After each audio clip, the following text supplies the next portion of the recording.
여러분 안녕하십니까. 이 요즘 언론들이 윤석열 대통령과 국민의힘이 결별을 해야 된다 하는 이 기사나 칼럼을 많이 쓰고 있습니다. 자, 이 윤석열 대통령이 파면을 당했기 때문에 국민의힘이 지금 지지율이 오르지 않고 있는 이유도 바로 윤석열 대통령을 정리하지 못했기 때문이다. 선제를 해야 된다. 자, 이런 이야기를 하고 있습니다. 정말 기가 막힐 내용들입니다. 자, 대통령이 탄핵됐다는 이유만으로 그것도 불법으로 탄핵했다면 그 이유만으로 전부 다 탄핵 당하고 물러나야 된다면 보수 우파 진영에 있는 대통령은 앞으로 계속해서 탄핵당하고 또 물러가고 그 남아 있는 자들은 계속해서 좌파들이 들어와 가지고 이 국민의힘이 이 정당이 이 보수 정당도 아니고 중도 좌파 아주 어중간한 무리들 모여가지고 여기 오갈 데 없이 모여가지고 중도 좌파 정당이 되고 있다 하는 생각입니다. 자, 그래서 젊은이들이 2030 세대들이 중심이 돼서 새로운 당을 만들자. 어게인윤이라고 하는 것은 윤석열 대통령을 다시 대통령 만들겠다 하는 것도 아니고 윤석열 대통령이 민주당과 싸웠던 그 결기 그리고 반국가 세력과 싸워서 부정선거도 규명하고 자, 폭주를 막아냈던 대통령직을 걸고 싸웠던 이게 그 어느 더불어 국민의힘 국회의원들 중에 누가 이런 사람이 있었나.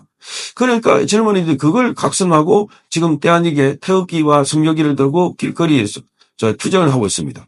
계속 어제도 그렇게 하고 있습니다. 젊은이들이 깨어나고 있다, 각성하고 있다. 이것은 굉장히 밝은 미래라고 보여주셨습니다. 자, 그래서 지금 윤석열 대통령에 대해서 이렇게 손절을 해야 된다, 끊어야 된다. 그렇게 하면서 오늘 중앙일보도 이렇게 글을 썼습니다. 과거에 문재인과 헤어질 때는 문제 책장 사지 말아라 이렇게 말했고 박근혜에 대해서는 당을 떠나라 이렇게 말했다고 합니다. 자, 이 문재인은 책장 사지 말라는 것은 이 문재인과 이재명과 같은 이기적인 요소입니다. 같은 정당이 아니다 이런 겁니다. 자, 그래서 떠나고 박근혜 대통령은 떠나라 했지만 결국은 박근혜가 돌아온 겁니다.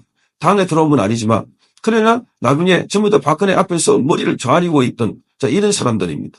박근혜 대통령이 단 10원 받지도 않았는데 너무나 억울하게 감옥 갔다는 거. 나중에 역사는 또 많을 겁니다. 윤석열 대통령이 부산개혁은 국민들을 깨우치기 위해서 그때 당시로서는 불가피하게 국민들을 위해서 자, 이 야당과 싸우는 대통령이 선택한 카드였다. 그렇다고 윤석열 대통령이 야당 누구를 체포하거나 구속하거나 다치거나 그리고 뭐 탱크를 밀고 안에 들어가거나 이런 거지 않았다. 아주 깔끔하게 짧은 시간 안에 헌법에 보장된 권리 안에서 이루어지고 또 헌법에 따라서 비상계엄을 처리하라고 하니까 바로 계엄을 처리해버렸던 자 이런 상황인데 이걸 내란으로 몰아가노. 자 이게 지금 핵심 요지입니다. 그런데 거기에 흐르고 있는 관통하고 있는 것은 왜 싸우지 않나. 그러니까 이 젊은이들이 윤석열 대통령을 싸우는 보고 지금 국민의힘을 치다 보니까 국민의힘은 이건 그야말로 노보다 집단 비슷하게 싸우지도 않고 민주당이 하라는 대로 하더라. 오늘 아침에 얘기 딱 보니까 이 김재섭이라고 하는 당 조직부총장 김재섭 젊은 신부입니다. 이자는 자신의 페이스북에서 자 불덩이를 움켜쥐고 뜨겁다고 하는데 방법은 간단하다. 불덩이를 손에서 내려놓으면 된다. 조기 재선에서 이기는 방법도 간단하다. 파면당한 전임 대통령과 결별하면 된다. 이렇게 주장하고 있습니다.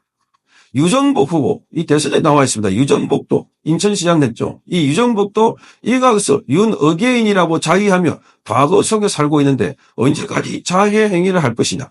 자, 윤 전 대통령을 집으로 보내드리고 이재명을 정권에서 퇴출시키자 이렇게 말하고 있습니다. 자, 윤석열 대통령을 집으로 보내드리고 나면 누가 퇴출시킬 겁니까? 지금까지 누가 이재명과 싸웠으며 누가 민주당과 싸웠습니까? 아무도 없다. 자, 이게 김재수비가 뜨거운 물 쥐고 있다. 쥐고 있는 거는 윤석열 대통령이 아니라 지금 이 자들이 쥐고 있는 거는 좌파들하고 손잡고 있기 때문에 이 자들이 쥐고 있는 것은 민주당 눈치를 보고 있기 때문이지. 윤석열 대통령처럼 이렇게 확실하게 싸우는 사람이 있었더라면 벌써 싸웠습니까?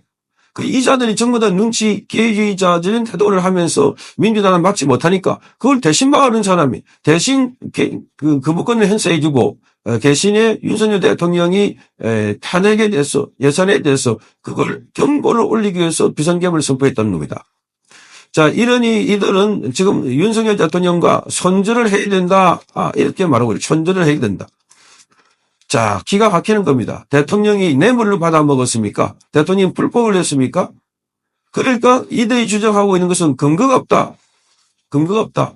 자, 이 보수 정당의 보수 가치를 가진 사람들이 저렇게 민주당에서 폭주하고 있을 때 제대로 그 가치를 갖고 나와서 싸운 사람이 어디가 있나? 말린 사람이 어디가 있나? 그저 정청래가 최민희가 마음대로 과방위와 또 법사위에서 뭐 사람들 조롱하고 이렇게 씌우고 밖으로 쫓아내고 쫓아내고 할 때도 아무런 힘도 없이 그냥 바라보기만 하고 있었던 사람들. 겨우 하는 듯이 뭐 불만것이 있으면 타장해버리는 이게 국민의힘입니다. 타장해버리는. 그러니까 야무지게 싸운 사람 하나 없는 이 정당이 지금 좌파 정당하고 비슷하게 닮아가는 그 좌파전에서도 굉장히 어중간한 사람들 모여있는 아니 누가 한동훈인가 안철수다 김상욱이다 이런 사람들 보고 보수 우파라고 할 수 있습니까? 누가 이런 자들 보고 김예지다 이런 사람들 보고 보수 우파라고 부를 수 있습니까? 자 그러니 그 뒤에서 또 이를 응원해주고 있는 말하자면은 김경률이나 진중권 이런 자들을 보수 우파라고 알고 또 거기 응원을 받는다고 좋아했던 그 이런 세력들이 지금 국민에 있으니 국민의힘은 보수 정당이 아니다. 그래서 젊은이들이 새로운 보수 정당을 만들겠다고 나서는데 이 선거에 도움이 안 된다고 마구 공격하고 언론이 공격하니까 주춤하고 있습니다. 사실 선거에 어떻게 도움이 안 됩니까? 정당을 만들면 그 사람들이 민주당을 찍습니까? 정당을 만들면 그 세력들이 조국당을 찍습니까? 아니지 않습니까? 오히려 투표를 안 하려고 하는 사람들이 밖으로 나와가지고 투표를 더 하게 되고 그래서 결사체를 만들게 되고 경쟁을 하게 되고 어쨌든 지금 이 대선이 끝나고 나면은 젊은이들의 이 정당은 창당하는 것이 불가피하다 저는 그렇게 봅니다. 창당은 이 바람은 불었습니다. 이미 그게 어게인 윤이든 2030이든 전국 각지에서 돌고 있는 이런 바람이 지금은 더 이상 안 된다. 자, 자기 당에서 만든 대통령을 두 사람이나 탄핵하는데, 자, 이게 탄핵이 민주당은 불가능합니다. 국민의힘에서 도와주기 때문에, 아니, 도움이 아니고 국민의힘에서 적극적으로 나서기 때문에 탄핵이 가능한 겁니다. 박근혜 대통령 때 62명, 이번에도 23명 나섰기 때문에 200명이 안 되는 민주당이 탄핵을 했던 것이었습니다. 자, 그래서 지금은 이들이 윤석열 대통령을 손절하자, 윤석열 대통령을 떠나라 하는데 말하자면은 자, 이 보수 세력들은 가라는 겁니다. 보수 세력들은 나가라. 국민의힘은 또 다른 좌파 정당으로 전략을 하고 있다. 과거에 김영삼 전 대통령이 나와가지고 민주화라는 이름으로 계속해서 좌파 진영 현상들 영입하고 그 사람들이 만들어갖고 지금 된 게 국민의힘 돼버렸습니다. 어중간하게 여기는 좌파, 우파 동거하고 있는 그래서 좌파가 당권을 잡으면 그 우르르 몰려가고 있는 이런 정당이 돼버린 겁니다.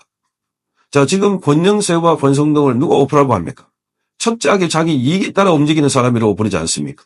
자, 그렇게 자기 대통령을 가까이 있고 대통령을 또 윤핵관이라고 불리기도 하고 그래서 혜택을 받았던 자들이 사적 감정이 있는지 뭔지 모르지만 그렇게 막 줄을 꺼가지고 대통령에 이 완전히 탄핵하는데 재물로 내줘 버렸다. 자, 어쨌든 지금 윤석열 대통령 결별하려고 하는데 이거는 시대적으로 윤석열 대통령과의 결별이 아니라 보수와의 결별을 말하고 있다. 이들은 지금 보수를 견디지 못하고 있는 거죠. 보수 색깔을 내면 오라고 말하고 있습니다. 그래서 이 오라고 불리는 청년들 중심으로 다시 대한민국 정계가 개편될 것 같다. 그리고 반드시 그 세력들이 앞으로 집권하게 되면 그래 나라가 바로잡힐 수 있는 것 같다. 그래서 1987년 체제 이후로 완전히 이 보수 정당이 죽다시피 하는 상황에서 윤석열 대통령의 비상계엄을 통해서 각성하게 되고 그 각성이 젊은이들 중심으로 이루어지기 때문에 새로운 힘을 얻고 그 새로운 힘이 동력이 생겨가지고 창당 얘기까지 나오고 있습니다. 창당. 아마 대선 끝나고 나면은 어떤 형태로든 창당이 될 거라고 보이십니다. 보수 끝나지 않았습니다. 반드시 새롭게 태어나고 그래서 대한민국을 새롭게 바로 세우는데 젊은이들을 중심으로 해서 다시 기운이 모아들고 있는 이런 상황입니다. 성창경 TV였습니다.